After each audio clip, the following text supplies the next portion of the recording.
Assalamualaikum warahmatullahi wabarakatuh.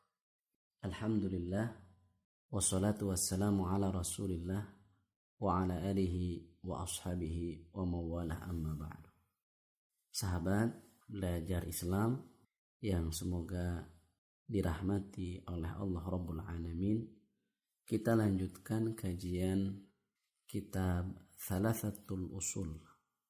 Sebelumnya kita sudah membahas tentang isi dari 3 landasan utama, yaitu mengenal Allah sebagai Rabb dan yang berhak diibadahi, mengenal agama Islam, dan mengenal baginda Nabi Muhammad Sallallahu Alaihi Wasallam, yang semua itu mesti dibangun di atas dalil, bukan taklid atau ikut-ikutan.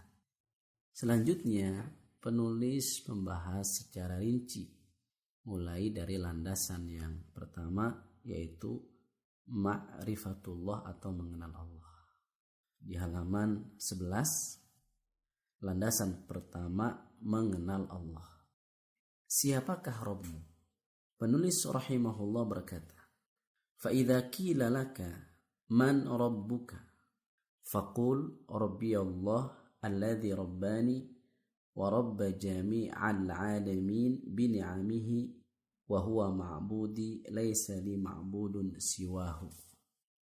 Jika Anda ditanya siapakah Rabbmu, maka jawablah, Rabbku adalah Allah yang telah mengurus diriku dan mengurus seluruh alam dengan segala nikmatnya. Dialah sesembahanku yang tidak ada sesembahan kecuali Dia. Wa dalilu qauluhu ta'ala alhamdulillahi rabbil alamin wa kullu ma siwallahi alam wa ana wahidun min dzarikal alam.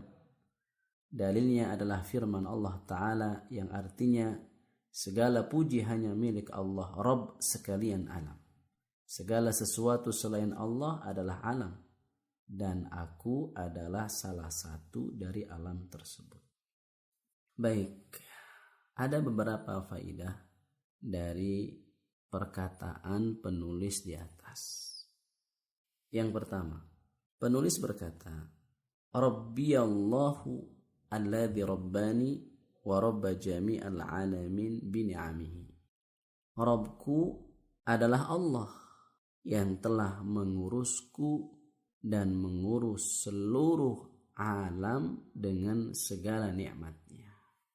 Jadi yang telah menciptakanku, yang memiliki aku, yang mengurus seluruh kebutuhanku adalah Allah Subhanahu wa Ta'ala dengan segala nikmatnya. Tidak ada satu nikmat pun yang didapatkan oleh seorang hamba kecuali dari Allah. Wa ma bikum min ni'matin faminallah. Tidak ada satu nikmat pun yang kalian dapatkan kecuali bersumber dari Allah. Jadi kalimat tersebut menetapkan rububiyatillah, tentang bahwasanya Allah yang mengurus kita, menciptakan kita, dan memiliki kita. Selanjutnya, sahabat sekalian, sebesar-besar nikmat yang Allah berikan kepada hambanya adalah nikmatul iman wa nikmatul Islam. Nikmat Allah Subhanahu wa Ta'ala menjadikan kita seorang muslim, menjadikan kita sebagai seorang mukmin. Dalam surah Yunus ayat 58, Allah Ta'ala berfirman, "Qul bifadlillahi wa birahmatihi fabidzalika falyafrahu huwa khairun mimma yajma'un." Katakanlah, dengan karunia Allah dan rahmatnya, hendaklah dengan itu mereka bergembira. Karunia Allah dan rahmatnya itu adalah lebih baik dari apa yang mereka kumpulkan. Yang dimaksud dengan fadlullah atau karunia Allah dalam ayat tersebut adalah Al-Quran. Yang dimaksud dengan rahmat Allah dalam ayat tersebut adalah agama Islam dan keimanan. Faidah yang selanjutnya, penulis berkata, wa huwa ma'budi laisa li ma'budun siwa. Dialah sesembahanku yang tidak ada sesembahan kecuali dia. Selanjutnya penulis rahimahullah menjelaskan kepada kita tentang Allah bahwa dialah sesembahan kita. Tidak ada yang berhak diibadahi kecuali Allah subhanahu wa ta'ala. Inilah perkara paling penting dalam mengenal Allah subhanahu wa ta'ala, yaitu kita mengetahui dan meyakini bahwa tidak ada sesembahan yang berhak diibadahi kecuali Allah. Inilah inti daripada tauhid, dan inilah makna dari kalimat la ilaha illallah. Karena itu sebagian ulama ketika mendefinisikan tauhid cukup hanya dengan tauhid adalah ibadatullahi wahdah atau ifradullah bil ibadah, mengesahkan Allah dalam ibadah, karena inti tauhid adalah beribadah hanya kepada Allah semata.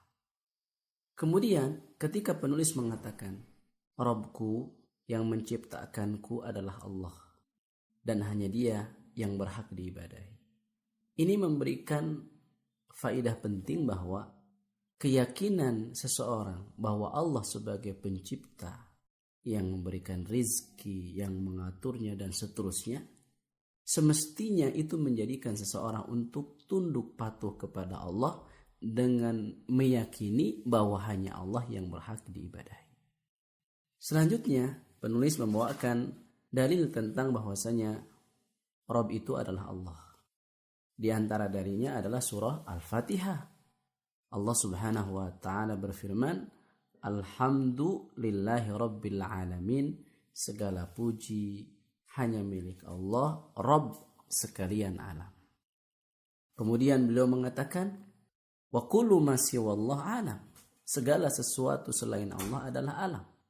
Wa ana wahidun min dzalikal alam, dan aku adalah salah satu dari alam tersebut.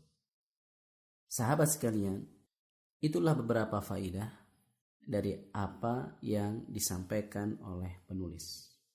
Kemudian saya ingin menyampaikan beberapa kesimpulan untuk kajian pagi hari ini.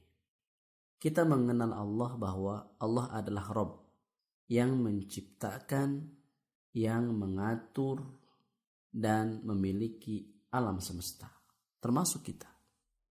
Yang kedua, di antara makna rububiyah yang sangat agung, bahwa Allah yang membimbing kita, Allah yang menjadikan kita sebagai seorang muslim, Allah yang menjadikan kita sebagai seorang mukmin, dengan diutusnya para rasul, dengan diturunkannya kitab-kitab. Jadi Rabb itu bukan hanya menciptakan, bukan hanya memiliki, bukan hanya mengatur, tapi juga yang sangat penting, yang wajib kita syukuri, Allah yang menjadikan kita sebagai orang yang beriman.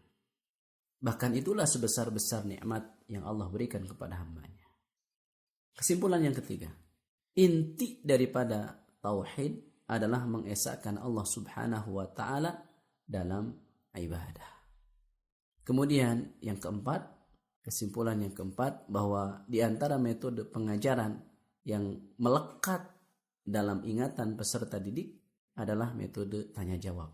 Makanya di sini penulis bertanya, fa idza qila laka, jika kamu ditanya, man rabbuka, siapakah Rabbmu? Faqul, maka jawablah, Rabbi Allah alladzi rabbani wa rabb jami'al alamin bi ni'amihi wa huwa ma'budi laisa li ma'budun siwah, dan seterusnya. Sahabat sekalian, demikianlah materi yang bisa saya sampaikan pada kesempatan ini. Semoga bermanfaat. Akhukum fillah, Abu Sumayyah bin Sarbini. Wassalamualaikum warahmatullahi wabarakatuh.